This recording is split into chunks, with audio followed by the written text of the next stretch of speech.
Mis 3 hijos ingratos decidieron deshacerse de mí de una vez por todas.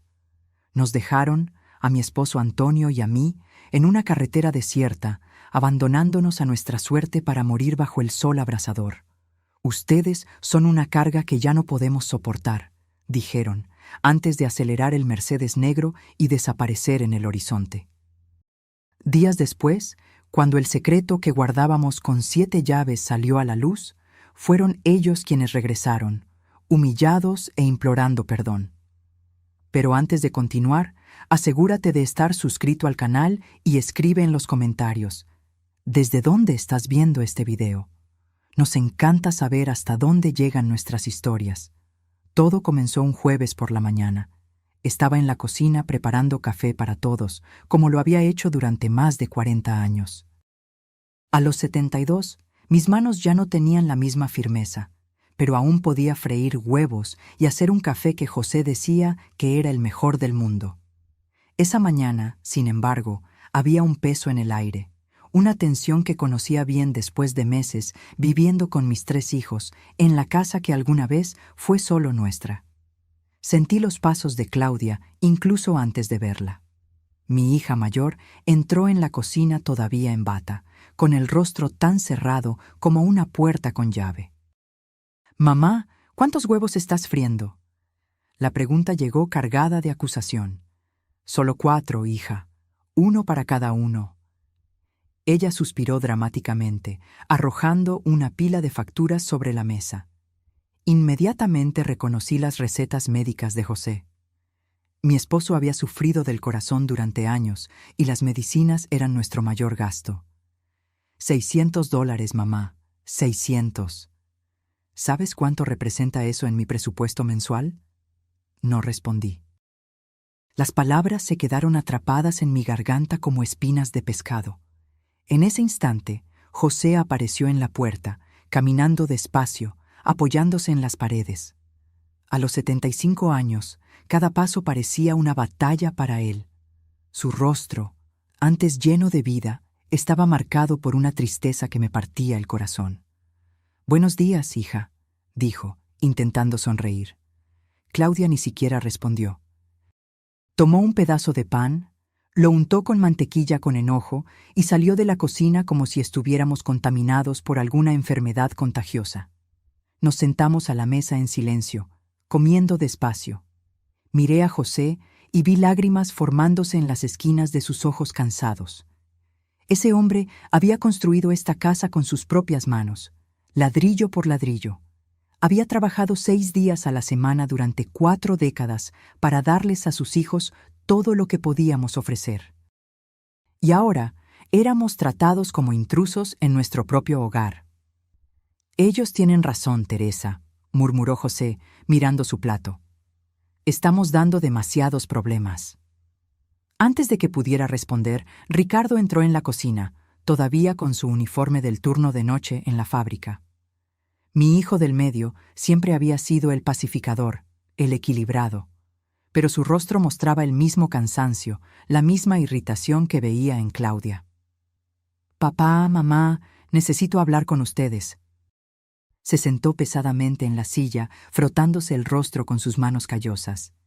«Esta situación no puede continuar. Están viendo las facturas médicas, ¿verdad?» «Hijo, podemos intentar reducir las medicinas», respondió José con voz temblorosa. «Hablar con el médico sobre alternativas más baratas». Ricardo sacudió la cabeza. «No es solo eso, es todo. La comida, la luz, el espacio. Esta casa ya no da para 5 adultos». «¿Y qué sugieres?», pregunté, aunque ya sabía la respuesta. «Hay un lugar». «Un hogar para ancianos. No es de los peores. Tendrían asistencia médica, compañía de personas de su misma edad». «¿Estás hablando de internarnos?». La voz de José salió como un susurro asustado. «No es internamiento, papá. Es una oportunidad para que tengan una vida más adecuada para su edad». Sentí que el mundo se me venía abajo. Esta casa guardaba nuestros recuerdos, nuestros sueños, el olor de nuestros hijos cuando eran pequeños. Cada rincón contaba la historia de una vida entera de trabajo y amor. Fernando, nuestro hijo menor de 34 años, apareció en la puerta, todavía en pijama a pesar de que ya eran más de las 11 de la mañana. ¿Están hablando del asilo? Ya era hora. Ya no puedo dormir con la tos de papá por las madrugadas. No es un asilo, corrigió Ricardo sin mucha convicción. Da igual el nombre. Mi novia ni siquiera quiere venir aquí. Le da vergüenza. Vergüenza. La palabra me golpeó como una bofetada. Nuestra existencia avergonzaba a la gente. José se levantó lentamente y salió al pequeño jardín trasero. Sabía que iba a llorar donde nadie pudiera verlo. Siempre había sido así. Guardaba el dolor para proteger a los demás. Necesitamos una respuesta pronto, dijo Claudia, regresando a la cocina ya vestida para ir a trabajar. Ya agendé una visita al hogar para mañana. En las semanas siguientes, la atmósfera en casa se volvió insoportable. Los hijos ya no hablaban con nosotros más allá de lo estrictamente necesario. Entraban y salían como huéspedes irritados en un hotel de mala calidad. José casi no comía, perdiendo peso visiblemente. Yo me despertaba todas las mañanas con un nudo en el estómago, presintiendo que algo terrible estaba a punto de suceder. Y sucedió un martes, mientras yo estaba tendiendo ropa en la cuerda.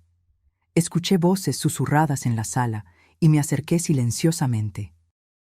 ¿Está todo arreglado? Era la voz de Claudia. ¿Vienen a buscarlos esta tarde? Sí, respondió Ricardo, todo acordado con la gente del hogar. ¿Y si no quieren ir? Preguntó Fernando. Irán, afirmó Ricardo con una frialdad que me heló la sangre, porque no tienen otra opción. ¿Les explicaron que es temporal? Preguntó Claudia. Claro que no es temporal. Fernando se rió en voz baja. ¿Conoces a algún anciano que haya regresado del asilo? Mi mundo se derrumbó en ese instante. Me apoyé en la pared para no caer. Planeaban deshacerse de nosotros para siempre, como muebles viejos que ya no combinaban con la decoración. Corrí al jardín, donde José regaba sus plantas con movimientos mecánicos. José, susurré agarrando su brazo. Vienen a buscarnos hoy. Ellos no van a visitarnos más después. José dejó caer la manguera al suelo. El agua continuó fluyendo, empapando sus pies. ¿Sin siquiera avisarnos?, murmuró, la voz saliendo como un gemido. Ya no nos quieren, José, nunca más. Nos abrazamos allí mismo, llorando como niños perdidos. Una vida entera de sacrificios, y así era como terminaba. 2 horas después, llegó la gente del hogar de ancianos. 2 mujeres con uniformes blancos, sonrisas profesionales, palabras dulces y vacías. Nuestros hijos fingieron tristeza para las empleadas, prometieron visitas semanales, llamadas diarias. Entramos en la camioneta sin mirar atrás. A través de la ventana vi a Ricardo, Claudia y Fernando regresar rápidamente a la casa, como criminales huyendo de la escena del crimen. Teresa, susurró José, sosteniendo mi mano. ¿Cómo llegamos a esto? No tenía respuesta, solo lágrimas silenciosas que corrían mientras la camioneta se alejaba de la casa que construimos con tanto amor. En ese momento, no sabíamos que el destino estaba a punto de lanzar su propio golpe de justicia.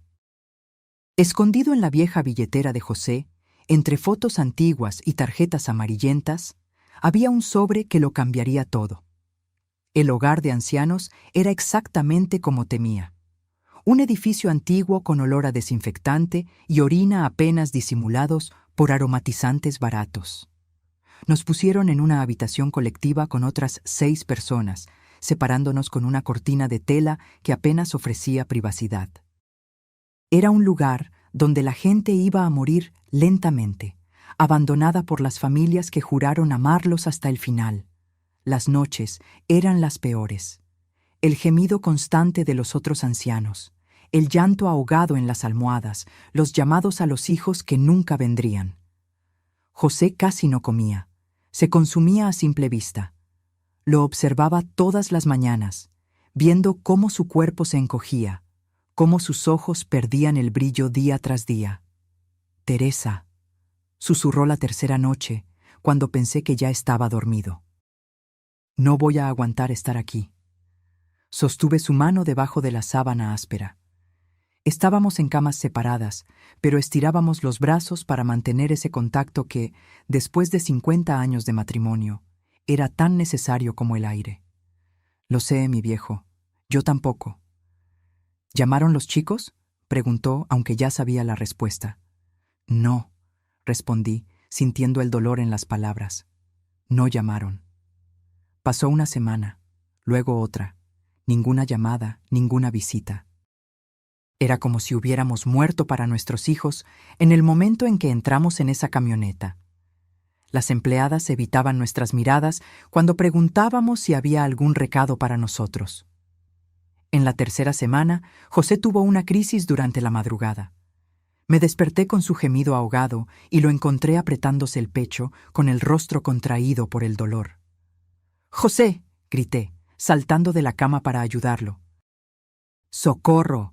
¡Que alguien nos ayude!». La enfermera de turno tardó casi 10 minutos en aparecer.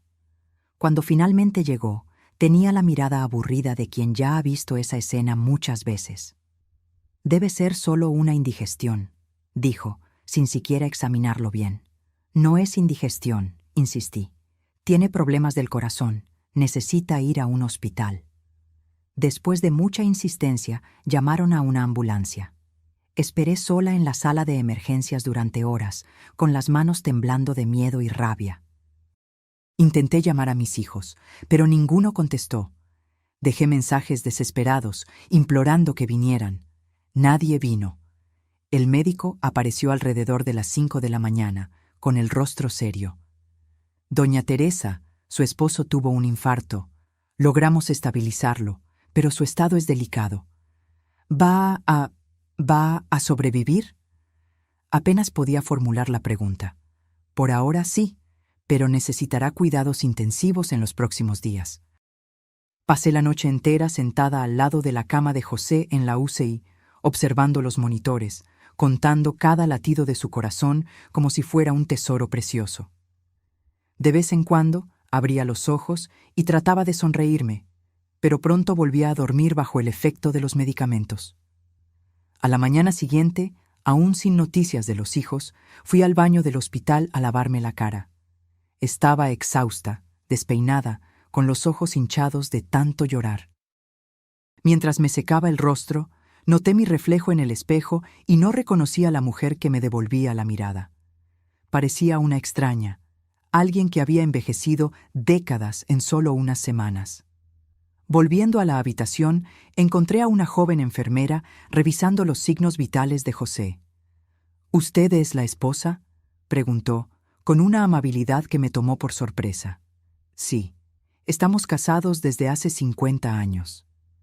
Ella sonrió, ajustando la almohada de José con cuidado. «Eso es hermoso. Raramente vemos parejas que hayan estado juntas tanto tiempo». Algo en la forma en que hablaba, en cómo cuidaba a José, me conmovió profundamente. Era el primer gesto de humanidad genuina que recibíamos en semanas. «¿Cómo se llama?», pregunté. «Clara», respondió. «Clara Oliveira». En los días siguientes, Clara se convirtió en nuestro ángel guardián en el hospital. Siempre aparecía en la habitación, incluso cuando no estaba asignada a cuidar de José. Traía una palabra amable, ajustaba las sábanas, a veces incluso me traía un café cuando notaba que no me había movido en horas. Un día, mientras José dormía, se sentó a mi lado. «Doña Teresa, disculpe la intromisión, pero ¿sus hijos no vienen a visitarlos?». Sacudí la cabeza, sintiendo que el nudo en mi garganta se apretaba. Ellos nos pusieron en un hogar de ancianos y nunca más aparecieron». Clara se quedó en silencio por unos momentos, sus ojos llenos de lágrimas. «Sabe, mi mamá trabaja como cuidadora de ancianos. Las historias que cuenta son desgarradoras». «Lo entiendo», respondí, aunque en realidad no lo entendía. ¿Cómo podía alguien entender el dolor de ser abandonado por los propios hijos? En realidad, mi esposo, Paulo, y yo hemos estado hablando mucho sobre eso últimamente. No comprendí de inmediato a dónde quería llegar. ¿Sobre qué, exactamente? Sobre cuánto nos gustaría tener abuelos en nuestras vidas. Los míos murieron cuando yo era pequeña, y los padres de Paulo viven en el extranjero. Extrañamos esa sabiduría, esa presencia que solo los mayores pueden ofrecer. Me quedé en silencio, insegura de qué responder. Clara continuó, vacilante. Tenemos una habitación extra en casa. No es gran cosa, pero es acogedora. Y yo trabajo aquí en el hospital. Puedo vigilar la salud de su José. Paulo tiene una pequeña tienda de reparaciones. Trabaja en casa. Nunca estarían solos. Mi corazón comenzó a latir más rápido. ¿Era posible que esta joven, prácticamente una extraña, estuviera ofreciendo lo que nuestros propios hijos nos habían negado? Clara, ¿estás invitándonos a vivir con ustedes? Ella se sonrojó, de repente avergonzada. Disculpe si parezco entrometida. Es que, bueno, Paulo y yo lo hemos hablado mucho. Creemos que podríamos ayudarnos mutuamente. Ustedes tendrían un hogar y nosotros tendríamos la familia que siempre quisimos. Las lágrimas corrieron libremente por mi rostro. No sabía qué decir. Era un milagro en medio de la desesperación, un faro en la oscuridad en la que se había convertido nuestra vida. Esa noche, cuando José se despertó más lúcido, le conté sobre la oferta de Clara. Vi sus ojos llenarse de lágrimas, la primera luz de esperanza iluminando su rostro en semanas. Ellos ni siquiera nos conocen, Teresa, susurró. ¿Por qué harían eso por nosotros? Tal vez existan personas buenas en el mundo, después de todo, respondí sosteniendo su mano. Personas que ven valor donde nuestros propios hijos solo vieron una carga. Una semana después, cuando José recibió el alta, no regresamos al hogar de ancianos. Clara y Paulo vinieron a recogernos al hospital. Paulo era un joven alto y delgado, con una sonrisa fácil y manos callosas por el trabajo. Nos recibieron en su pequeño pero impecable apartamento, donde habían preparado una habitación especialmente para nosotros, con una cama de matrimonio, cortinas floreadas e incluso un florero con violetas en la ventana. No es mucho, pero es nuestro hogar, dijo Paulo, ayudando a José a acomodarse, y ahora es su hogar también. Esa primera noche, acostada al lado de José en la cama suave, sentí una paz que no experimentaba en meses. Él sostuvo mi mano como lo hacía todas las noches durante 50 años. Teresa, susurró en la oscuridad, quizás Dios no nos ha abandonado por completo, después de todo. Sonreí, aunque él no podía verme en la oscuridad. Quizás no, mi viejo, quizás no. Los días que siguieron fueron de adaptación y descubrimientos. Clara trabajaba en el hospital en turnos de 12 horas, pero siempre llegaba a casa con una sonrisa, preguntando cómo había sido nuestro día. Paulo trabajaba en el pequeño taller que había montado en el garaje del edificio, reparando aparatos electrónicos. A veces, José bajaba para estar con él, observando su trabajo, conversando sobre los tiempos en que él también reparaba cosas en casa. Comencé a cocinar de nuevo, algo que siempre me encantó hacer. Preparaba el almuerzo para todos, hacía pasteles y panes que Paulo y Clara devoraban con elogios sinceros. Por primera vez en mucho tiempo me sentía útil, valorada. Una tarde, mientras lavaba los platos del almuerzo, encontré algo en el bolsillo de la vieja chaqueta de José que había apartado para lavar. Era un sobre amarillento con el membrete de un bufete de abogados. Parecía haber estado allí mucho tiempo, olvidado. Lo abrí con cuidado y comencé a leer el contenido. Mi corazón casi se detuvo. Mis manos temblorosas apenas podían sostener los papeles. Leí y releí cada palabra, incrédula. Según ese documento, mi padre, fallecido hacía más de 10 años, había dejado una herencia sustancial que estaba siendo administrada por un bufete de abogados. Habían intentado contactarnos varias veces en la antigua dirección, sin éxito. La herencia incluía 10 propiedades en el centro de la ciudad, todas alquiladas, y una cantidad en efectivo que, con los intereses acumulados, superaba los $20 millones. 20 millones. Más dinero del que José y yo jamás soñamos tener en toda nuestra vida de trabajo. Me senté en la silla de la cocina, con las piernas temblando. ¿Cómo había llegado ese sobre a la chaqueta de José? ¿Por qué nunca lo habíamos visto antes? Y entonces, como un relámpago, la comprensión me golpeó. Las cartas debieron haber llegado a nuestra antigua casa, cuando ya estábamos viviendo con nuestros hijos. Debieron haber interceptado todo. Esperé a que José regresara del taller con Paulo para mostrarle el documento. Cuando lo leyó, su rostro pasó de la incredulidad a la comprensión, y finalmente a la rabia. Ellos lo sabían, Teresa. Nuestros hijos sabían de este dinero y aún así nos trataron como basura. Clara y Paulo estaban en la sala cuando les contamos sobre el descubrimiento. La reacción de ellos no fue de codicia o cálculo, como quizás lo hubiera sido la de muchas personas al descubrir que estaban albergando a dos ancianos de repente millonarios. Fue de indignación genuina por la injusticia que habíamos sufrido. «Necesitan contactar a ese abogado de inmediato», dijo Clara, tomando el teléfono. «Mañana mismo iremos a su oficina». A la mañana siguiente, entramos en la oficina del doctor Méndez, un señor de cabello canoso y lentes de montura dorada. Nos recibió con una expresión de alivio. «Señor José y doña Teresa, por fin. Hemos estado tratando de localizarlos durante años.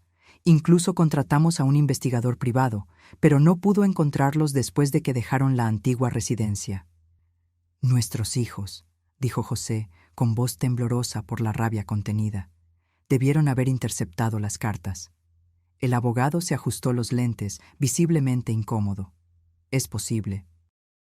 Recibimos algunas llamadas de personas que decían ser sus hijos, pidiendo información sobre la herencia. Naturalmente, no proporcionamos detalles sin la presencia de los legítimos herederos. Pasamos las horas siguientes firmando documentos, actualizando registros y escuchando explicaciones sobre cómo acceder a nuestros bienes. Al final, el doctor Méndez nos entregó una tarjeta bancaria provisional. Esta tarjeta está vinculada a una de las cuentas corrientes. Le puse un límite diario de $50,000 para retiros y transferencias, hasta que regularicemos toda la documentación. 50,000. Una cantidad que antes me parecería una fortuna inimaginable, ahora era solo un límite diario. Salimos de la oficina en silencio, absorbiendo el cambio drástico en nuestra situación. En el taxi de regreso a casa, José sostuvo mi mano con fuerza. «¿Qué vamos a hacer ahora, Teresa?» Miré por la ventana, viendo la ciudad pasar. «Primero seguiremos con Clara y Paulo. Nos acogieron cuando no teníamos nada, merecen nuestra lealtad». José asintió. «Y nuestros hijos lo descubrirán, tarde o temprano». Sentí un nudo formarse en mi garganta. Por más que el dolor del abandono todavía estuviera fresco, eran nuestros hijos, sangre de nuestra sangre.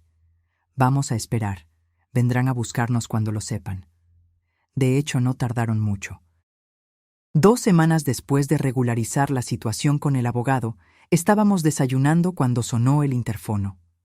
Paulo contestó y regresó con el rostro tenso. «Doña Teresa, son sus hijos, los 3. Dicen que necesitan hablar con ustedes urgentemente». Intercambié una mirada con José. Lo esperábamos, pero no tan pronto. Clara se levantó, instintivamente protectora. «¿Quieren que los eche?» José negó con la cabeza. «No, escucharemos lo que tienen que decir». Cuando abrí la puerta, apenas reconocí a mis propios hijos, todos vestidos impecablemente, como si fueran a una reunión importante. Claudia usaba joyas caras, Ricardo lucía un reloj que seguramente costaba varios salarios, y Fernando vestía una camisa de marca que jamás podría comprar con lo poco que trabajaba. «Mamá». Claudia se adelantó para abrazarme, pero retrocedí instintivamente. «Estábamos tan preocupados. Los buscamos por todas partes». La mentira salió tan fluida de sus labios que casi la creí, si no fuera por la expresión calculadora en sus ojos que nunca pudo ocultarme. «¿Buscaron dónde?», preguntó José con una calma que ocultaba la tormenta interior.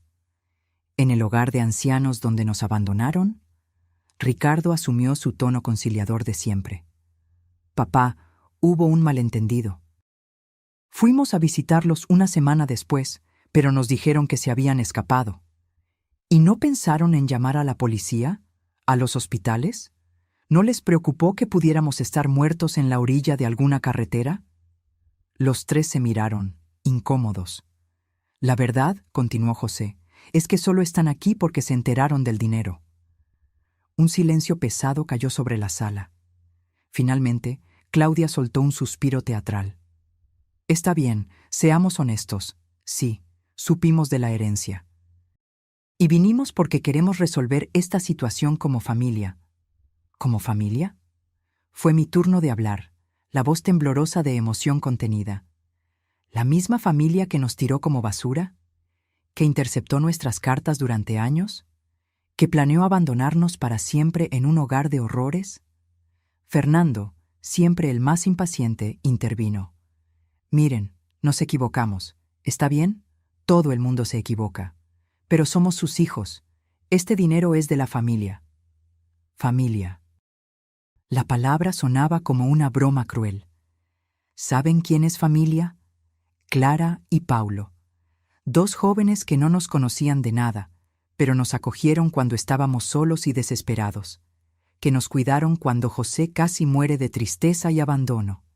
Ellos son familia. Clara y Paulo, que observaban la escena discretamente en un rincón de la sala, parecieron avergonzados por el reconocimiento. Ricardo los estudió con una mirada calculadora. ¿Así que es eso? ¿Cambiaron a sus propios hijos por dos extraños oportunistas que obviamente están detrás de la herencia? Paulo dio un paso adelante, con el rostro rojo de indignación. Nosotros ni siquiera sabíamos de esta herencia hasta hace 2 días, cuando ellos mismos nos contaron. Acogimos a sus padres porque es lo que hace la gente decente. Claudia soltó una risa amarga. ¡Qué conmovedor! Pero seamos realistas. Este dinero le pertenece a nuestra familia, no a extraños que aparecieron de repente. Observé a mis hijos, tratando de encontrar algún rastro del amor que alguna vez creí que sentían por nosotros. No encontré nada más que codicia y cálculo. En contraste, miré a Clara y Paulo, quienes nos habían dado un hogar cuando no teníamos nada que ofrecer a cambio. La decisión ya estaba tomada incluso antes de que me diera cuenta. Tienen razón en un punto, dije finalmente. El dinero le pertenece a la familia, y nosotros elegimos cuál es nuestra familia ahora. Los rostros de mis hijos se contorsionaron en expresiones de shock y rabia. Ricardo fue el primero en recuperar la compostura. Mamá, no puedes estar hablando en serio. Somos sus hijos, su sangre. Sangre, murmuró José. ¿De qué sirve la sangre cuando no hay amor? Fernando, siempre el más explosivo, se adelantó amenazadoramente. ¡No pueden hacer esto! Este dinero es nuestro por derecho. Paulo se puso entre nosotros y Fernando, protegiéndonos instintivamente. Creo que es hora de que se vayan. No sin antes resolver esto, gritó Claudia. Vamos a demandar. Vamos a probar que no están en condiciones mentales de administrar este dinero. Aquello fue la gota que colmó el vaso. La idea de que pudieran intentar declararnos incapacitados solo para poner sus manos en la herencia mostró cuán bajo estaban dispuestos a llegar. Salgan de nuestra casa, dije, con la voz más firme que jamás había tenido. Ahora. Los tres se quedaron inmóviles por un momento, conmocionados por mi determinación.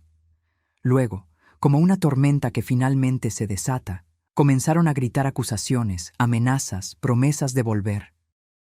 Paulo llamó a la seguridad del edificio, que amablemente, pero con firmeza, escoltó a mis hijos hacia la salida. Antes de irse, Claudia se dio la vuelta una última vez, con los ojos brillando de rabia. Esto no se va a quedar así, se van a arrepentir. Cuando la puerta finalmente se cerró, sentí que mis piernas flaqueaban. José me abrazó y lloramos juntos, no por las amenazas, sino por la muerte definitiva de las últimas ilusiones que aún manteníamos sobre nuestros hijos. Esa noche, acostada al lado de José, reflexioné sobre el rumbo que nuestra vida había tomado. ¿Hicimos todo mal, José? ¿Fracasamos como padres? Él suspiró profundamente, acariciando mi cabello canoso. No, Teresa. Dimos amor, educación, valores. Ellos eligieron su camino. No podemos culparnos por eso. ¿Y ahora qué? ¿Qué haremos con tanto dinero? Viviremos, Teresa. Viviremos los años que nos quedan con dignidad y propósito, y ayudaremos a quienes realmente merecen ser ayudados. Me dormí con esas palabras resonando en mi mente, imaginando las posibilidades que se abrían ante nosotros. Era como si, por primera vez en mucho tiempo, el futuro no fuera solo un horizonte sombrío de abandono y soledad, sino un campo abierto de posibilidades. Los meses siguientes fueron de transformación. Con parte del dinero, compramos un apartamento amplio en el mismo edificio donde vivían Clara y Paulo. Insistimos en que se mudaran con nosotros, formando una familia no por sangre, sino por elección. Al principio, dudaron. Doña Teresa, argumentó Clara, no nos deben nada. Hicimos lo que cualquier persona con corazón haría. Precisamente por eso los queremos cerca, respondí, porque los corazones, como los de ustedes, son raros. El apartamento tenía 4 habitaciones, una sala espaciosa con vista al parque de la ciudad y una cocina amplia donde volví a preparar comidas para todos con gusto. José consiguió un rincón en el balcón para sus plantas, que florecieron junto con su ánimo renovado. Paulo montó un taller mejor en el edificio, con equipos nuevos que le compramos. Su negocio de reparaciones creció rápidamente y pronto pudo contratar a 2 ayudantes. Clara continuó trabajando en el hospital, pero redujo su carga horaria para tener más tiempo con nosotros. Nuestra nueva vida parecía un sueño después de la pesadilla que habíamos vivido. Pero la sombra del pasado seguía persiguiéndonos. Nuestros hijos no se rindieron fácilmente. Primero, llegaron las cartas de abogados, alegando que no estábamos mentalmente aptos para gestionar nuestro patrimonio. El doctor Méndez, nuestro abogado, se encargó de responder a todas con evaluaciones médicas que comprobaban nuestra cordura. Luego, intentaron abordarnos en público. Un día, mientras hacíamos compras en el centro comercial, Claudia apareció como por casualidad, fingiendo sorpresa al encontrarnos. «¡Mamá! ¡Papá! ¡Qué maravillosa coincidencia!». José me apretó la mano con fuerza y Clara instintivamente se puso a nuestro lado. Paulo, que empujaba el carrito de compras, se detuvo como si estuviera frente a una serpiente venenosa. «¿Qué quieres, Claudia?», pregunté sin rodeos. Ella intentó mantener la sonrisa forzada, aunque sus ojos revelaban la rabia contenida. «Solo quería ver cómo están. Los extraño». «Extrañas nuestro dinero, querrás decir», respondió José con una franqueza que me sorprendió. La sonrisa de Claudia desapareció como hielo al sol. «Eso no es justo, papá. Somos una familia». «Lo éramos», corregí. «Ahora tenemos una nueva familia, una que nos valora por lo que somos, no por lo que tenemos». Clara y Paulo se mantuvieron en silencio, pero sus presencias firmes a nuestro lado decían más que cualquier palabra. Claudia los miró con desprecio apenas disimulado. Estos oportunistas los convencieron en contra de sus propios hijos. ¿No se dan cuenta de que están siendo manipulados? Fue Paulo quien respondió, con una calma que contrastaba con la furia en sus ojos. «La única manipulación que veo es la suya, intentando que sus padres se sientan culpables después de todo lo que hicieron». Salimos del centro comercial rápidamente después de ese encuentro, sintiendo la mirada de Claudia siguiéndonos como un depredador frustrado. De camino a casa, José se quedó en silencio, con el rostro tenso y pálido. «¿José?», lo llamé, preocupada. «¿Te sientes mal?». Él negó con la cabeza, pero vi una lágrima solitaria correr por su rostro arrugado. «Es solo que, por más que sé que hicieron algo mal, duele ver que se convirtieron en esas personas». Esa noche fue difícil. José tuvo pesadillas, despertándose varias veces llamando a los hijos. Yo lo abrazaba, tratando de alejar los fantasmas que lo atormentaban, pero sabía que algunas heridas eran demasiado profundas para sanar por completo. A la semana siguiente, recibí una llamada inesperada. Era Sonia, la esposa de Ricardo. Siempre tuvimos una relación cordial, aunque nunca cercana. Parecía nerviosa al teléfono. «Doña Teresa, ¿puedo encontrarla para hablar? ¿Solo nosotras dos?» Dudé, temiendo otra trampa de mis hijos, pero algo en su voz parecía sincero. «Está bien, pero quiero que sea en un lugar público». Nos encontramos en una cafetería en el centro.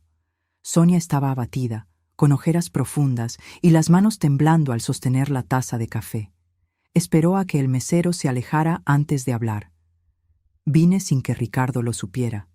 Si él descubre que estoy aquí... «¿Qué está pasando, Sonia?» Ella respiró hondo, como si estuviera tomando coraje. «Las cosas están complicadas desde que ustedes se fueron. Al principio pensé que realmente habían aceptado ir al hogar de ancianos. Ricardo decía que era lo mejor para todos, que estarían mejor cuidados allí». Me quedé en silencio, esperando que continuara. Cuando descubrí que se habían escapado, me asusté. Quise llamar a la policía, a los hospitales, pero Ricardo... Él dijo que ustedes estaban bien, que habían decidido vivir por su cuenta. ¿Y tú le creíste? Ella sacudió la cabeza, avergonzada. No por completo, pero él es mi esposo, y nunca imaginé... ¿Nunca imaginaste que nos habían abandonado para morir? Sonia se cubrió el rostro con las manos, llorando silenciosamente. Perdóneme, doña Teresa. Debería haber hecho más. Debería haber insistido. Sentí que la rabia se diluía un poco ante esa mujer rota frente a mí. ¿Por qué me cuentas esto ahora? Ella se secó las lágrimas con una servilleta. Porque ya no puedo más. Desde que se enteraron de la herencia, están obsesionados. Solo hablan de eso, solo planean cómo conseguir ese dinero. Ya no reconozco a mi esposo. ¿Y tus nietos? ¿Cómo están? La mención de los nietos pareció desencadenar una nueva ola de lágrimas. Los niños preguntan por ustedes, los extrañan, pero Ricardo les prohibió hablar del tema. Sentí un dolor agudo en el pecho. Mis nietos, privados incluso de mencionar nuestros nombres. ¿Qué quieres de mí, Sonia? Ella respiró hondo, pareciendo finalmente llegar al punto. Quiero pedirles que no corten por completo los lazos con sus nietos. Ellos no tienen la culpa de las elecciones de sus padres. Era una petición justa. Los niños realmente no tenían la culpa. ¿Cómo puedo verlos si Ricardo les prohibió incluso que hablen de nosotros? Yo podría traerlos a visitarlos cuando él esté trabajando. La propuesta era tentadora, pero peligrosa. ¿Eso no te pondría en riesgo? Sonia sonrió tristemente. Algunas cosas valen el riesgo, doña Teresa. Los niños necesitan saber que todavía tienen abuelos que los aman. Después de casi una hora de conversación, acordamos que Sonia traería a los nietos a visitarnos el siguiente domingo, mientras Ricardo estaría en un partido de fútbol con sus amigos. Volví a casa con sentimientos contradictorios. La alegría por la posibilidad de reencontrarme con los nietos se mezclaba con el miedo a más dolor, más conflictos. Cuando se lo conté a José, vi sus ojos iluminarse por primera vez en días. «Los nietecitos, Teresa. Vamos a ver a nuestros nietecitos». Clara y Paulo nos apoyaron, pero con cautela. «Tenemos que asegurarnos de que no sea una trampa», dijo Paulo. «¿Qué tal si me quedo cerca durante la visita? Solo para garantizar». El domingo acordado, arreglé el apartamento como si fuera a recibir a autoridades importantes. Hice galletas, pastel de chocolate, compré refrescos, preparé dulces. José caminaba de un lado a otro, nervioso como un adolescente antes de su primera cita. Cuando sonó el timbre, mi corazón casi se sale por la boca. Paulo abrió la puerta, cauteloso. Sonia entró con Miguel, de 10 años, y a Niña, de 7. Los niños parecían confundidos e intimidados. «¿Abuela?» Miguel llamó vacilante, buscándome con los ojos. No pude contener las lágrimas. Abrí los brazos y los dos corrieron hacia mí, hundiendo sus rostros en mi pecho como lo hacían cuando eran más pequeños. José se unió al abrazo, riendo y llorando al mismo tiempo. «Abuelo, ¿por qué desaparecieron?», preguntó a Niña con esa sinceridad cruel de los niños. «Papá dijo que ya no querían vernos». José tragó saliva, luchando para que la rabia no se le notara. «Eso no es verdad, mi princesa. Nunca dejamos de amarlos, nunca». Miguel, siempre más observador, miraba alrededor con curiosidad. «Esta casa es muy genial. ¿Es de ustedes?». «Sí», respondí, agradecida por el cambio de tema. «¿Quieren verla?».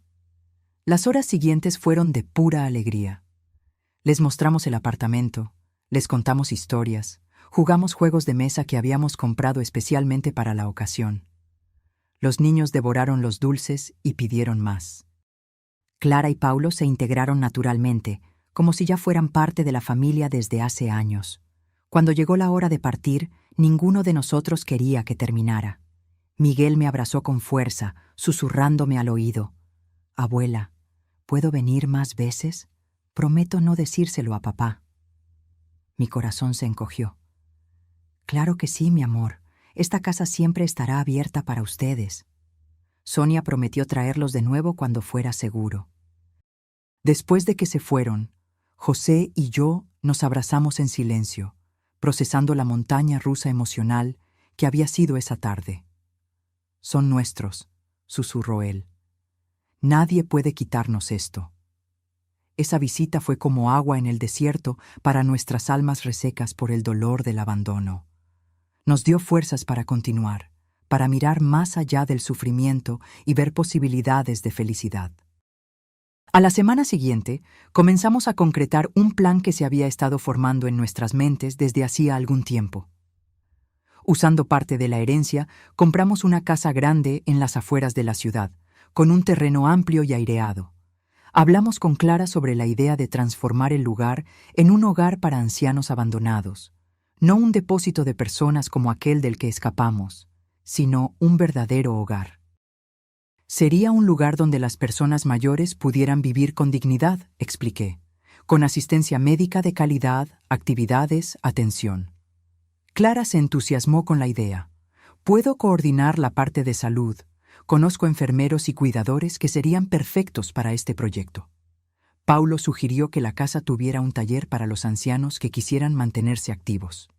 Muchos todavía tienen habilidades increíbles y solo necesitan un espacio para ejercerlas. Así nació el Hogar Nueva Vida, nuestro proyecto de retribución. No por venganza contra nuestros hijos, sino como una forma de transformar nuestro dolor en algo positivo, para que otras personas como nosotros no tuvieran que pasar por el mismo infierno. El Hogar Nueva Vida se convirtió rápidamente en el centro de nuestras vidas. Contratamos un equipo de profesionales liderados por Clara: enfermeros, cuidadores, fisioterapeutas, nutricionistas. Paulo supervisaba el mantenimiento y los talleres de trabajos manuales. José se dedicaba al jardín, enseñando a otros ancianos a cultivar flores y hortalizas. Y yo coordinaba la cocina, asegurando que todas las comidas fueran sabrosas y nutritivas, como las que preparaba para mi familia. Nuestra primera residente fue doña Conceição, una señora de 80 años que rescatamos del mismo hogar de horrores del que habíamos escapado. Cuando la encontramos, estaba delgada, apática, casi rendida. Sus hijos la visitaban una vez al año, en Navidad, por obligación. En el Hogar Nueva Vida, doña Conceição recuperó el brillo en los ojos. Descubrimos que había sido profesora de piano y le conseguimos un instrumento para que pudiera volver a tocar. Luego vino don Alberto, un ex carpintero de 78 años, abandonado en un hospital después de un derrame leve. La familia simplemente no regresó a buscarlo después del alta. En el taller de Paulo, don Alberto redescubrió la alegría de trabajar con la madera, incluso con sus limitaciones físicas. Pronto estaba enseñando a otros ancianos a hacer pequeños objetos, marcos de fotos, cajitas, juguetes. En 6 meses, el hogar tenía 15 residentes, cada uno con su historia de abandono, cada uno encontrando nuevos propósitos. Transformamos el sufrimiento en misión, y eso nos trajo una paz que no imaginábamos posible. Las visitas de los nietos continuaron, siempre a escondidas. A Miguel y a Niña les encantaba ir al hogar, donde jugaban con los abuelos y abuelas postizos, como llamaban cariñosamente a los residentes. Sonia se convirtió en una aliada importante, ayudándonos a mantener contacto con los niños sin que Ricardo lo supiera. Un día, sin embargo, sucedió lo inevitable. Estábamos almorzando con los nietos en el hogar cuando un coche familiar entró estridentemente en el estacionamiento. Ricardo salió dando un portazo, con el rostro contorsionado de furia. «¡Lo sabía! ¡Sabía que me estabas traicionando!», le gritó a Sonia, que palideció al instante. Los niños corrieron detrás de mí, asustados por la explosión de su padre. José se levantó, apoyándose en el bastón que usaba los días en que el dolor en las piernas era más fuerte. «Ricardo, cálmate. Los niños solo vinieron a visitar a sus abuelos». «¿Abuelos?», escupió la palabra como si fuera veneno. «Ya no son nada para nosotros. Eligieron el dinero en lugar de la familia». «¿Nosotros elegimos el dinero?». La voz de José temblaba, pero no de miedo, sino de indignación. «Ustedes que nos abandonaron cuando pensaban que no teníamos nada. Ustedes que escondieron nuestras cartas, que mintieron, que nos tiraron en un lugar para morir». Ricardo se adelantó amenazadoramente, pero Paulo y 2 empleados del hogar se interpusieron entre él y nosotros. «Salga de aquí ahora», dijo Paulo con una autoridad tranquila, «o llamaremos a la policía». «¿La policía?». Ricardo se rió amargamente. «¿Por qué? ¿Por querer proteger a mis hijos de ancianos manipuladores?». En ese momento, Miguel dio un paso al frente, enfrentándose a su padre con una valentía sorprendente para sus 10 años. «Papá, estás mintiendo. El abuelo y la abuela nunca nos manipularon. Son ustedes los que no nos dejan verlos». Ricardo pareció aturdido por la intervención de su hijo. Por un momento, vi un destello de vergüenza en sus ojos, pero pasó rápido, reemplazado por la rabia familiar. «Al coche, todos ustedes, ahora». Los niños lloraron, implorando quedarse un poco más. Sonia intentó calmarlos, prometiendo que volverían, pero yo sabía, por la mirada dura de Ricardo, que él haría cualquier cosa para que eso no sucediera. Antes de irse, Ricardo se detuvo en la puerta, señalándonos con el dedo como una amenaza. «Esto va a terminar. Ya verán. Nadie me roba a mis hijos». Después de que se fueron, me derrumbé en una silla, sintiendo el peso de cada uno de mis 72 años. José se acercó, poniendo su mano en mi hombro. «Ellos van a volver, Teresa. Algún día lo entenderán». «¿Pero cuándo, José? ¿Cuánto tiempo más nos queda en esta vida?». Él no tenía respuesta. Nadie la tenía. A la semana siguiente, recibimos una notificación judicial. Ricardo estaba pidiendo la custodia exclusiva de los hijos, alegando que Sonia era mentalmente inestable por llevarnos a los niños a escondidas. También solicitaba una orden de restricción que nos impediría ver a los nietos. El doctor Méndez, nuestro abogado, intentó tranquilizarnos. «Esto es claramente una represalia. Ningún juez impedirá que los abuelos vean a sus nietos sin un motivo muy serio». Pero yo no estaba tan segura. Había visto el odio en los ojos de Ricardo. Él haría cualquier cosa para lastimarnos, incluso si eso significaba usar a sus propios hijos como armas. La audiencia fue programada para el mes siguiente. Nos preparamos lo mejor que pudimos, reuniendo testimonios sobre nuestro carácter, sobre la calidad del hogar Nueva Vida, sobre lo bien que los niños eran tratados durante las visitas. Mientras tanto, no tuvimos más noticias de Sonia o de los nietos. Ricardo había cortado todas las comunicaciones, cambiando incluso los números de teléfono. En la víspera de la audiencia, estábamos en la cocina de nuestro apartamento, tratando de distraernos con los preparativos para la cena. Clara y Paulo habían salido a comprar los ingredientes que faltaban.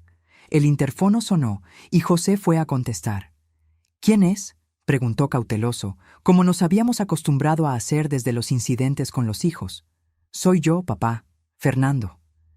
Intercambiamos miradas de sorpresa y aprensión. Fernando, nuestro hijo menor, el más distante de los tres, nunca nos había buscado desde la ruptura. ¿Qué quiere?, le susurré a José. No lo sé. Dice que necesita hablar con nosotros urgentemente. Dudé. Una parte de mí quería negarle la entrada, protegernos de más dolor. Pero otra parte, la que nunca dejó de ser madre, quería ver a mi hijo. Quería creer que tal vez, solo tal vez, algo había cambiado. Déjalo subir, decidí finalmente. Fernando parecía diferente cuando entró en el apartamento. Más delgado, con ojeras profundas, el cabello despeinado. Ya no tenía esa arrogancia juvenil que siempre lo había caracterizado. Mamá, papá, murmuró, pareciendo incapaz de continuar. ¿Qué quieres, Fernando?, pregunté, manteniendo distancia emocional y física. Se hundió en el sofá, pareciendo de repente exhausto. Yo no sé por dónde empezar. José se sentó en el sillón frente a él, mirándolo directamente a los ojos. ¿Qué tal por el principio? ¿Por qué nos abandonaron en ese lugar? Fernando bajó la cabeza, pasándose las manos por el cabello en un gesto nervioso que reconocí de su infancia. Fue idea de Claudia, al principio. Dijo que ustedes daban mucho trabajo, que costaban demasiado. Ricardo estuvo de acuerdo de inmediato. Dijo que era la solución más lógica. Yo dudó. Solo seguí lo que ellos decían. Siempre fue así. ¿Y las cartas?, pregunté. ¿Las cartas sobre la herencia que escondieron de nosotros durante años? Fernando levantó la mirada, sorprendido. ¿Ustedes saben eso? Claro que lo sabemos. ¿Cómo creen que descubrimos lo del dinero? Él respiró hondo. Fue Claudia quien encontró la primera carta. Se la mostró a Ricardo y ellos decidieron guardarla. Yo solo me enteré cuando ustedes ya estaban en el hogar de ancianos. Y aún así, no hiciste nada, observó José, sin acusación en la voz, solo constatando un hecho. No, admitió Fernando. No hice nada. Un silencio pesado cayó sobre nosotros. El aire parecía denso, con décadas de resentimientos, traiciones, omisiones.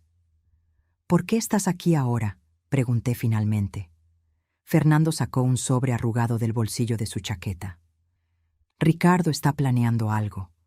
Algo para tratar de quitarles el dinero de todos modos. Lo oí hablando con un abogado sobre... Dudó de nuevo. Sobre probar que ustedes son mentalmente incapaces. Sentí un escalofrío helado recorrer mi espalda. ¿Cómo pretende probar eso? Estamos perfectamente cuerdos. Tiene un médico dispuesto a firmar informes falsos. Los presentará mañana en la audiencia de custodia, como prueba de que son peligrosos para los niños. José palideció. ¿Llegaría a ese punto? ¿Usar a sus propios hijos así?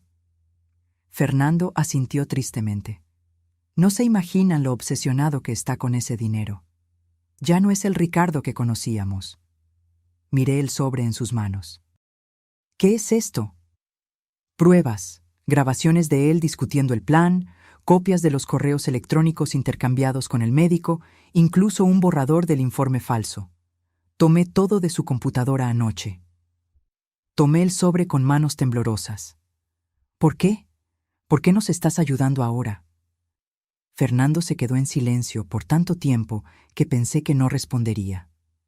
Cuando finalmente habló, su voz estaba quebrada. Porque me arrepiento. Todos los días me arrepiento. No del dinero que perdí, aunque, sí, al principio era solo eso. Pero me arrepiento de no haber sido lo suficientemente hombre para defenderlos, de haber dejado que Claudia y Ricardo decidieran todo, de haber sido un cobarde. Las lágrimas corrían libremente por su rostro ahora, sin que hiciera ningún esfuerzo por esconderlas. Sé que es demasiado tarde, sé que nunca me perdonarán, y ni siquiera lo pido, solo no quiero que Ricardo lastime a nadie más. Ni a ustedes, ni a Sonia, ni a los niños. José se levantó con dificultad y, para mi sorpresa, se acercó a Fernando. Puso su mano en el hombro de su hijo, en un gesto que no veía desde hacía tanto tiempo que parecía pertenecer a otra vida. Nunca es demasiado tarde para hacer lo correcto, hijo. Fernando levantó la mirada, con esperanza e incredulidad luchando en sus ojos hinchados por las lágrimas. En ese momento, escuchamos la llave girando en la puerta. Clara y Paulo habían regresado de las compras. Al ver a Fernando, Paulo instintivamente se puso delante de Clara, en una postura protectora. ¿Qué hace él aquí? José hizo un gesto tranquilizador. Está todo bien, Paulo. Fernando vino a ayudarnos. Clara miró con desconfianza, con las bolsas de la compra aún en las manos. ¿Ayudarlos cómo? Le expliqué brevemente la situación mientras José llevaba a Fernando a la cocina para que tomara un café. Paulo examinó el contenido del sobre, verificando la autenticidad de los documentos. Si esto es cierto, el juez se comerá vivo a Ricardo mañana, comentó, hojeando los papeles. Es cierto, afirmó Fernando desde la cocina. Yo estaba allí cuando él lo planeó todo. Puedo testificar. Clara se acercó a mí, preocupada. ¿Estás bien con esto? ¿Con él aquí? Miré a la cocina, donde José y Fernando conversaban en voz baja. Había tanta historia entre nosotros, tanto dolor, tanto amor desperdiciado. No lo sé, respondí honestamente, pero creo que es un comienzo. Esa noche, Fernando durmió en el sofá de la sala. Antes de que nos fuéramos a la cama, me llamó. Mamá, ¿puedo preguntarte algo? Claro. ¿Por qué el hogar Nueva Vida? ¿Por qué usar el dinero para ayudar a otros ancianos en lugar de, no sé, viajar por el mundo, disfrutar? La pregunta me tomó por sorpresa, no por la duda en sí, sino por el hecho de que Fernando estuviera genuinamente interesado. Porque entendemos el dolor, respondí simplemente. Porque sabemos lo que es ser abandonado, ser tratado como algo desechable, y porque descubrimos que la mejor forma de curar nuestro propio dolor es ayudando a otros a curar los suyos. Fernando asintió lentamente, procesando. Ustedes son mejores personas de lo que nosotros seremos jamás. No, hijo. Solo aprendimos algunas lecciones de la manera más difícil.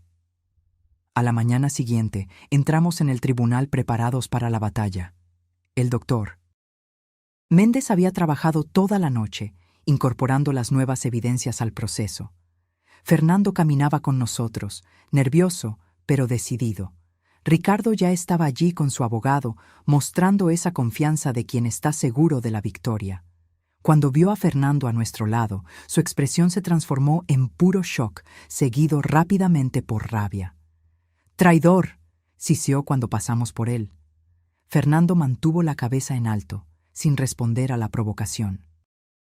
La audiencia comenzó con las alegaciones de Ricardo, que pintó un cuadro de abuelos mentalmente inestables, potencialmente peligrosos para los niños. Su abogado presentó el famoso informe médico, hablando con la autoridad de quien tiene pruebas irrefutables. Cuando llegó nuestro turno, el doctor Méndez se levantó con calma. En lugar de refutar directamente las alegaciones, pidió permiso para llamar a un testigo sorpresa. Fernando Méndez, hijo de los demandados y hermano del demandante. El juez, un hombre de mediana edad con ojos cansados pero atentos, autorizó con un gesto. Fernando caminó hasta la silla de los testigos, temblando visiblemente. Hizo el juramento y miró directamente al juez, evitando la mirada asesina de Ricardo.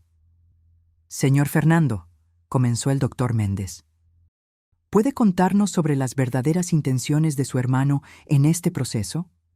Durante la hora siguiente, Fernando desgranó toda la trama: el abandono deliberado en el hogar de ancianos, la intercepción de las cartas sobre la herencia y, finalmente, el plan de Ricardo para declararnos incapaces basándose en informes médicos fraudulentos. Presentó los correos electrónicos, las grabaciones, documentos que probaban cada una de sus afirmaciones. Ricardo se ponía más rojo a cada minuto, casi echando espuma por la boca de rabia. Su abogado intentó interrumpir varias veces, alegando que las pruebas eran inadmisibles, pero el juez mantuvo el orden en el tribunal. Finalmente, Fernando llegó a la parte más difícil del testimonio, su propia participación. «Yo también soy culpable», declaró con voz quebrada. «No tuve el coraje de impedirlo, no defendí a mis padres cuando lo necesitaban. Permití que fueran abandonados y maltratados. Y ahora estoy aquí no para redimirme, sé que eso es imposible, sino para impedir que se haga más daño». Cuando terminó, el silencio en la sala era absoluto. El juez se quitó los lentes, frotándose los ojos como si tratara de procesar todo lo que acababa de escuchar. «En 30 años en la magistratura», dijo finalmente, «raramente he visto un caso de tanta crueldad contra personas mayores. Y viniendo de hijos, es simplemente repugnante». Se volvió hacia Ricardo, que parecía haberse encogido físicamente durante el testimonio de su hermano. «Señor Ricardo Méndez, estoy desestimando su petición de custodia exclusiva y orden de restricción. Además, estoy remitiendo este caso al Ministerio Público para investigar posibles crímenes contra personas mayores y fraude procesal. Le sugiero encarecidamente que consiga un buen abogado criminalista». Ricardo se levantó furioso. «No puede hacer eso. Ellos tienen nuestro dinero». «Señor Méndez», la voz del juez tronó, «una palabra más y lo detendré por desacato. Esta audiencia ha terminado». Salimos del tribunal en estado de shock y alivio. En el estacionamiento encontramos a Sonia con Miguel y a Niña, esperando ansiosamente. «¿Y bien?», preguntó ella, sosteniendo a los niños de las manos. «Ganamos», respondí simplemente. Miguel y a Niña corrieron a abrazarnos. Detrás de nosotros, Fernando observaba la escena con una expresión de dolor y arrepentimiento. «Tío Fernando», gritó Miguel, notando su presencia. «¿Viniste a ver a la abuela y al abuelo también?». Fernando se acercó vacilante, mirándome como si pidiera permiso. Asentí levemente. «Sí, Miguel. Vine para quedarme». En los meses que siguieron, nuestra familia pasó por una reconstrucción lenta y delicada. Fernando comenzó a trabajar en el hogar Nueva Vida, inicialmente solo ayudando a Paulo en las tareas de mantenimiento. Se mantenía distante de los otros residentes, como si no se sintiera digno de socializar. Poco a poco, sin embargo, fue abriéndose. Su primer avance significativo sucedió con don Alberto, el ex carpintero. Un día, los encontré a los dos en el taller, encorvados sobre una pieza de madera. Don Alberto explicaba pacientemente cómo hacer un tallado específico, y Fernando lo observaba con una concentración que no veía desde que él era un niño, aprendiendo a andar en bicicleta. «La mano todavía me tiembla un poco», decía don Alberto, «pero a la madera no le importa. Ella espera». Fernando asintió, absorbiendo no solo la técnica, sino la filosofía detrás de ella. Observé discretamente desde la puerta, sintiendo un nudo en la garganta. Mi hijo menor, que siempre había sido el más inquieto, el más impaciente, aprendiendo sobre paciencia con un anciano que había sido abandonado, al igual que nosotros. «¿Mamá?». Fernando me vio e inmediatamente pareció avergonzado, como si lo hubieran atrapado haciendo algo mal. «Solo estoy tratando de aprender». «Continúa», lo animé. «Don Alberto es el mejor maestro que podrías tener». El anciano sonrió, mostrando los pocos dientes que le quedaban. «Su hijo tiene talento, doña Teresa. Buenas manos para la madera». Los dejé trabajando y me fui a la cocina del hogar, donde supervisaba el almuerzo de los residentes. José estaba en el jardín, como siempre, ahora acompañado por 3 o 4 ancianos que se habían convertido en sus aprendices en el arte del cultivo. Clara llegó corriendo, entusiasmada con una noticia. «Doña Teresa, la Secretaría de Asistencia Social aprobó nuestra solicitud. El Hogar Nueva Vida ahora es oficialmente reconocido como institución de utilidad pública». La abracé, feliz por el logro. Significaba más que un reconocimiento. Significaba que podíamos expandirnos, recibir a más ancianos, ofrecer más servicios. «Su sueño está creciendo», comentó Clara, observando a los residentes que conversaban animadamente en la sala de estar. Mira cuánto bien están haciendo. Nuestro sueño, corregí. Sin ti y Paulo, esto nunca habría salido del papel. Por la noche, regresamos a nuestro apartamento. Fernando ahora vivía en un pequeño estudio en el mismo edificio, tratando de reconstruir su vida lejos de la influencia tóxica de sus hermanos. Ocasionalmente cenaba con nosotros, aún cauteloso, como si pisara sobre huevos, temiendo el rechazo en cualquier momento. «¿Qué tal tu día?», le pregunté mientras le servía la sopa que había preparado. Fernando dudó, revolviendo el líquido humeante con la cuchara. «Bueno, don Alberto me está enseñando a hacer una caja de joyas. Dice que puedo regalársela a alguien especial cuando la termine». «Eso es maravilloso», comentó José. «Siempre pensé que tenías habilidad para los trabajos manuales, desde pequeño». Fernando pareció sorprendido. «¿De verdad?». «Claro. ¿Recuerdas esa casita de pájaros que hiciste en la escuela? Era la mejor de la clase». Una sonrisa tímida apareció en el rostro de mi hijo. Esos pequeños momentos de reconexión, de recuerdos compartidos, eran preciosos, como piedras en un camino que estábamos reconstruyendo, paso a paso. «Hoy tuve noticias de Sonia», comenté, cambiando de tema. «Parece que Ricardo no está cooperando mucho con las visitas de los nietos».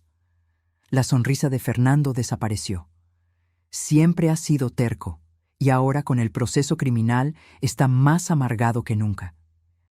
Ricardo enfrentaba acusaciones de fraude procesal e intento de estafa por el informe médico falso. Claudia, aunque no estaba directamente involucrada en esa parte, también respondía por abandono de personas mayores. Los procesos avanzaban lentamente en la justicia. «Los niños preguntaron si pueden venir el domingo», continué. «Sonia dijo que los traerá, aunque a Ricardo no le guste». «Puedo quedarme en mi apartamento ese día si prefieren», ofreció Fernando mirando el plato. «Sé que mi presencia puede complicar las cosas». José puso su mano sobre el brazo de su hijo. «No, ahora eres parte de la familia. A los chicos les gustará ver a su tío». Fernando asintió, demasiado emocionado para responder. El domingo llegó rápidamente. Miguel y Aniña vinieron con Sonia, trayendo dibujos que habían hecho en la escuela. Fernando estaba nervioso, esperando el rechazo de los niños. Para su sorpresa, Miguel corrió a abrazarlo. «Tío Fernando, la abuela dijo que estás haciendo juguetes de madera. ¿Puedes hacerme un camión?». La tensión se disolvió instantáneamente. Fernando prometió que haría el mejor camión de madera que Miguel jamás hubiera visto. Aniña pidió una casita de muñecas, y pronto todos estaban sentados en la mesa, dibujando proyectos para los juguetes. Observé la escena con el corazón desbordado. No era una reconciliación completa. Algunas heridas eran demasiado profundas para sanar por completo. Pero era un nuevo comienzo, una oportunidad para construir algo diferente. Sonia me llevó a un rincón, lejos de los demás. «Tengo noticias», susurró. «No son buenas». Mi corazón se aceleró. «¿Qué pasó?». «Ricardo está tratando de vender la casa, nuestra casa donde vivimos con los niños». «¿Cómo? ¿Por qué?». «Tiene serios problemas financieros, los procesos, los abogados, y parece que perdió su trabajo por el escándalo. Anda bebiendo mucho, está agresivo». Sentí una punzada de culpa que intenté alejar. Ricardo se había buscado eso con sus elecciones. «¿Tienen a dónde ir? Si necesitan...». Sonia me interrumpió con un gesto.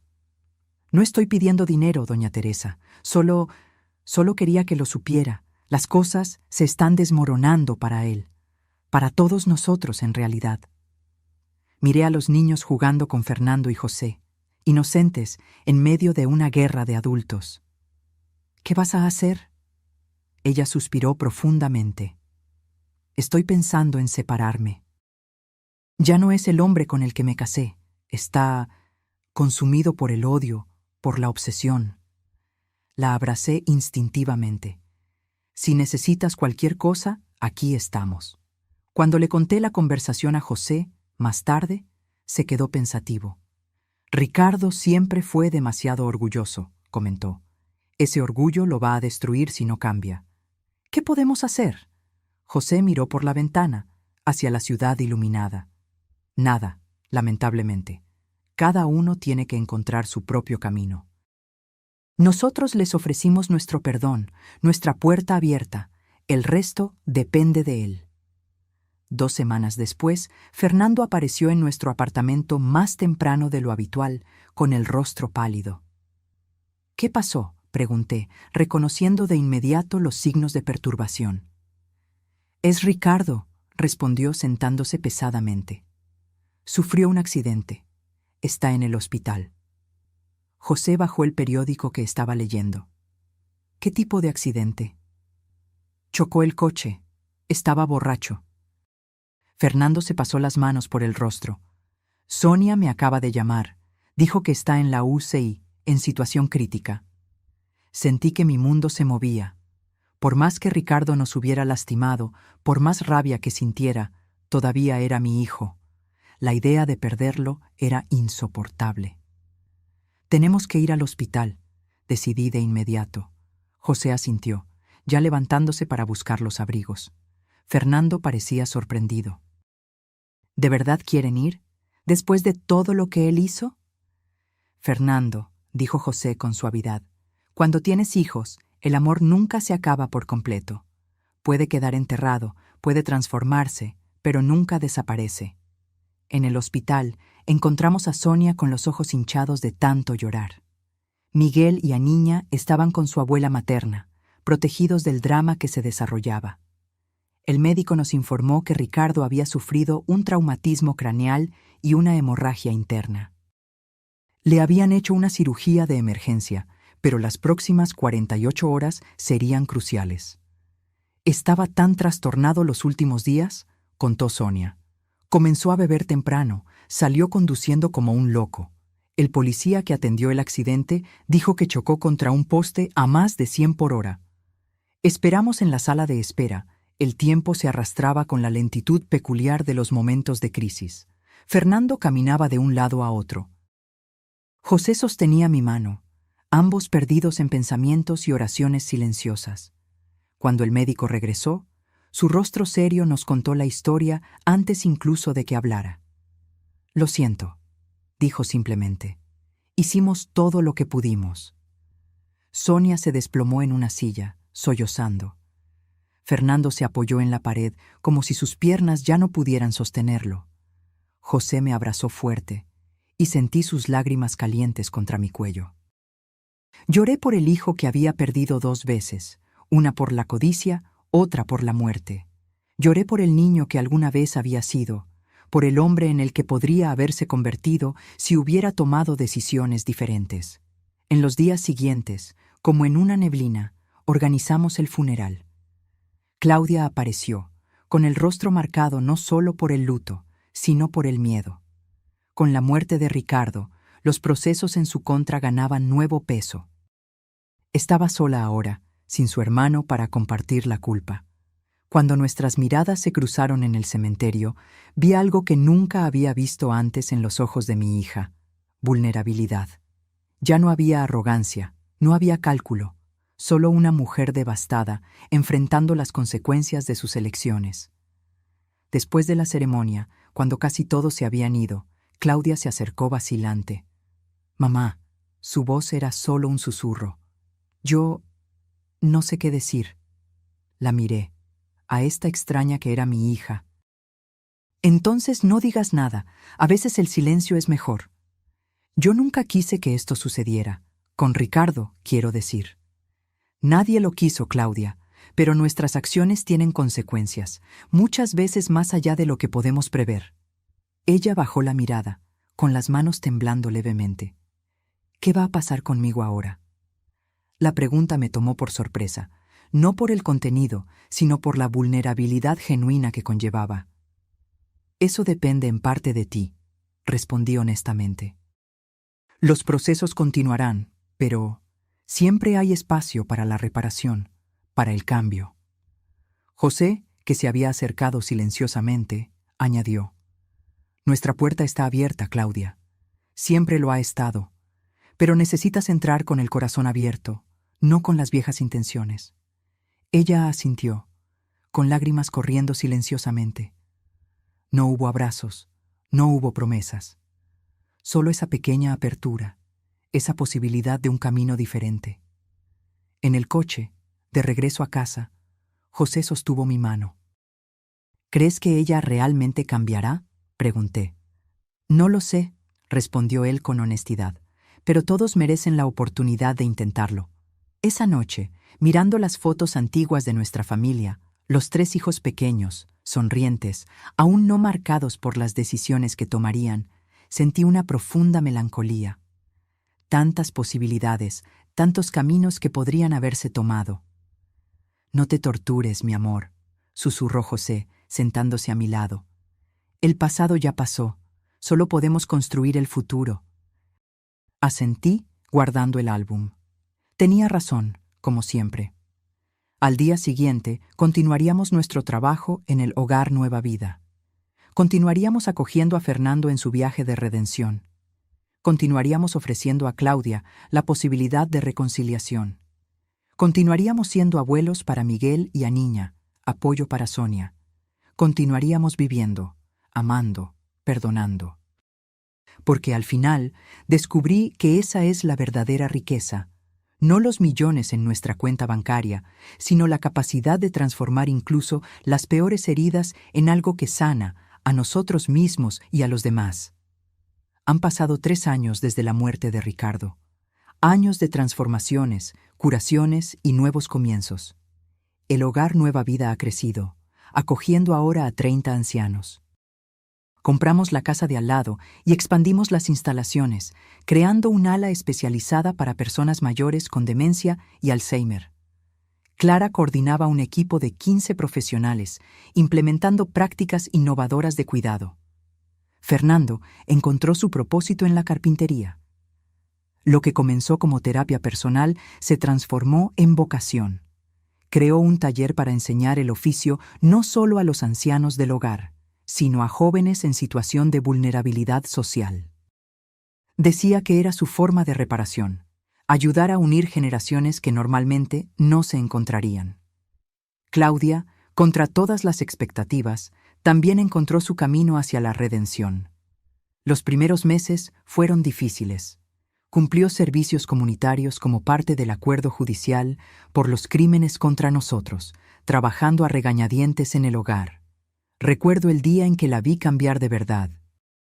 Estaba ayudando a doña Conceição a comer cuando la anciana tuvo un lapsus de memoria y confundió a Claudia con su propia hija, que rara vez la visitaba. «Marina, qué bueno que viniste hoy», dijo doña Conceição, sosteniendo la mano de Claudia. «Te extrañé tanto». Vi a mi hija congelarse, sin saber cómo reaccionar. Por un momento pensé que corregiría a la señora, tal vez incluso con rudeza, pero para mi sorpresa, Claudia sonrió gentilmente. «Estoy aquí ahora», dijo simplemente, apretando la mano de la anciana. «¿Cómo se siente hoy?» Cuando doña Conceição se durmió después de la comida, Claudia salió de la sala visiblemente afectada. La encontré en el jardín, llorando silenciosamente. «Me llamó hija», murmuró cuando me acerqué. «Cree que su hija la abandonó, como nosotros hicimos con ustedes». No dije nada, solo me senté a su lado en el banco. Nunca había entendido realmente lo que les hicimos. Puse mi mano sobre la suya. «Ahora lo entiendes». «Es horrible», susurró ella. «¿Cómo pudimos hacer eso? ¿Cómo pude hacer eso con mis propios padres?»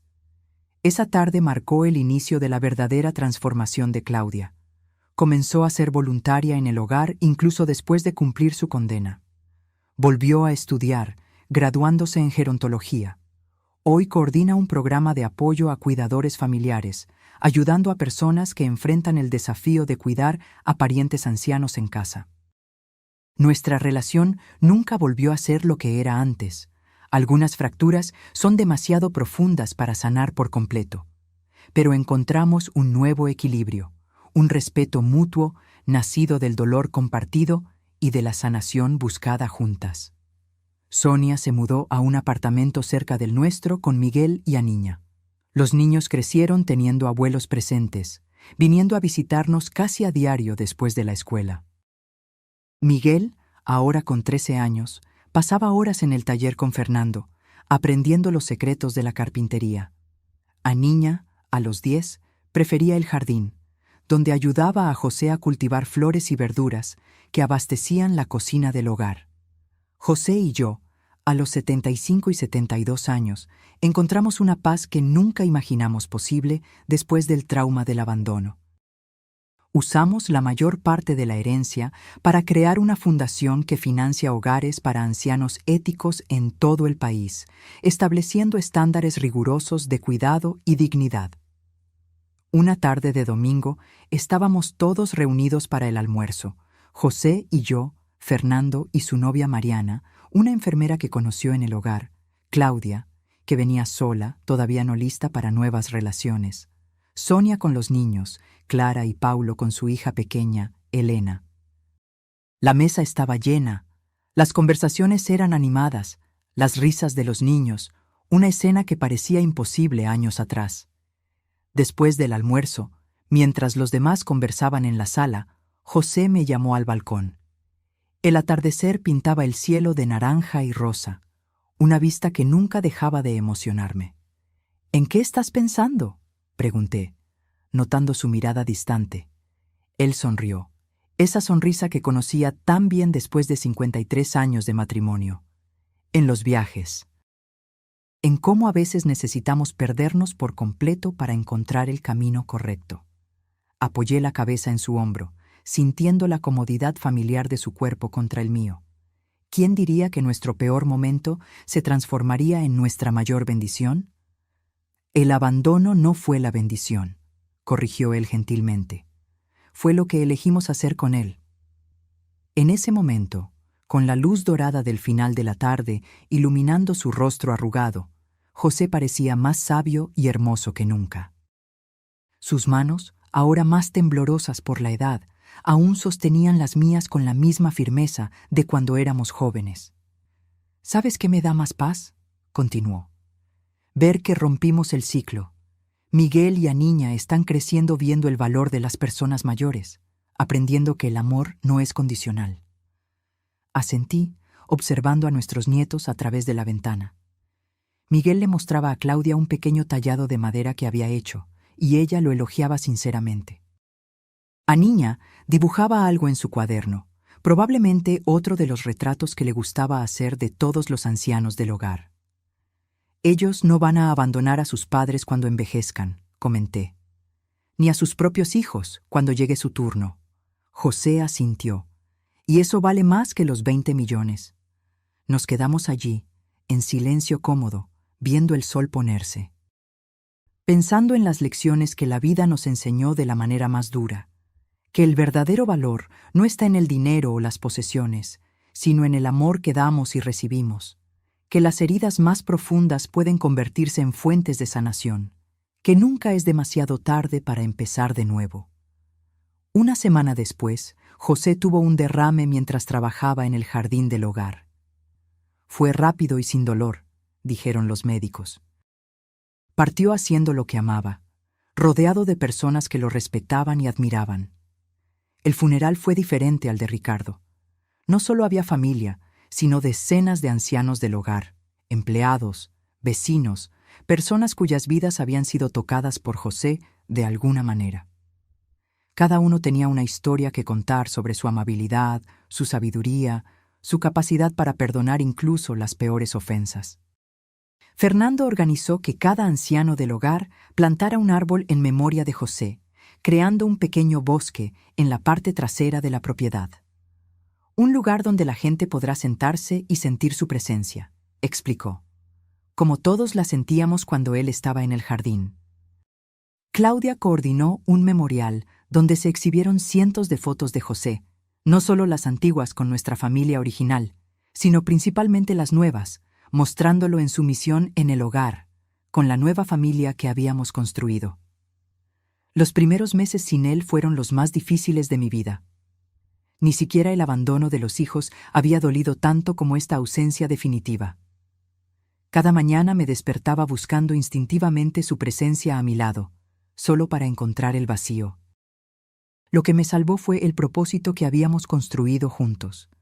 El hogar, los ancianos, la fundación, nuestra familia reconstruida, todo necesitaba continuar. José lo habría querido así. Una tarde, 6 meses después de su partida, estaba sentada en el jardín que él había creado. Los árboles plantados en su memoria aún eran pequeños, pero ya mostraban los primeros brotes primaverales. Miguel vino a sentarse a mi lado, ahora casi de mi altura. «Abuela», comenzó él vacilante. «¿Puedo preguntarte algo?» «Claro, mi amor. ¿No odias a mi papá por todo lo que hizo?» La pregunta me tomó por sorpresa. Miguel rara vez hablaba de Ricardo, como si el trauma de la pérdida hubiera convertido el tema en tabú. «No, Miguel», respondí honestamente. «No lo odio. Lo odié por un tiempo. Pero descubrí que el odio solo me lastimaba a mí, no a él». «¿Pero cómo pudiste perdonar? ¿Después de todo?» Miré el rostro joven de mi nieto, que ya mostraba rasgos del hombre que sería algún día, y elegí mis palabras con cuidado. Perdonar no significa olvidar o fingir que el daño no sucedió.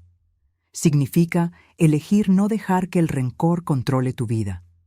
Tu padre cometió errores terribles, pero también era una persona compleja, con sus propios dolores y limitaciones. Miguel se quedó en silencio, absorbiendo. Lo que aprendí, Miguel, es que la vida es demasiado corta para vivirla con rabia. Tu abuelo José solía decir que el rencor es como beber veneno esperando que el otro muera. El niño sonrió levemente, reconociendo el tipo de sabiduría que su abuelo solía compartir. «Lo extraño», dijo en voz baja. «Yo también, mi amor. Todos los días». Nos quedamos allí sentados, abuela y nieto, compartiendo el silencio cómodo que solo existe cuando hay verdadera comprensión. Observé los árboles jóvenes balanceándose con la brisa ligera y pensé en todas las vidas que aún se beneficiarían de la sombra que algún día ofrecerían, así como tantas personas se beneficiaban del legado que José y yo habíamos construido a partir de nuestro dolor. La vida continúa su ciclo, con pérdidas y ganancias, abandonos y acogimientos, finales y nuevos comienzos. Lo importante, descubrí finalmente, es la elección que hacemos ante cada golpe, ante cada herida, dejar que nos endurezcan y amarguen, o usarlas como fuente de sabiduría y compasión. José y yo elegimos el segundo camino, y aunque él ya no esté aquí para ver los frutos, sé que su esencia vive en cada rincón del hogar Nueva Vida, en cada sonrisa de un anciano que recuperó la dignidad, en cada abrazo de nuestros nietos, en cada gesto de redención de nuestros hijos. Nuestros hijos nos tiraron como basura, creyendo que éramos solo una carga. No sabían que estaban descartando no solo $20 millones, sino el amor más valioso que podrían haber recibido. Algunos aprendieron la lección a tiempo, otros, lamentablemente, no. En cuanto a mí, continúo mi viaje, agradecida por cada día, por cada recuerdo, por cada oportunidad de transformar el dolor en propósito. No sé cuánto tiempo más me queda en esta vida, pero sé que cuando llegue mi hora de partir, no dejaré solo dinero o propiedades. Dejaré un legado de perdón, de reconstrucción, de amor que persiste a pesar de las peores traiciones. Un legado que vale mucho más que 20 millones. Ahora, si te gustó esta historia, dale clic a este próximo video que aparece en la pantalla, porque en él hay una historia de traición y cambio como nunca has visto antes, como nunca has visto antes, como nunca has visto antes, como nunca has visto antes, como nunca has visto antes, como nunca has visto antes, como nunca has visto antes, como nunca has visto antes, como nunca has visto antes, como nunca has visto antes, como nunca has visto antes, como nunca has visto antes, como nunca has visto antes, como nunca has visto antes, como nunca has visto antes, como nunca has visto antes, como nunca has visto antes, como nunca has visto antes, como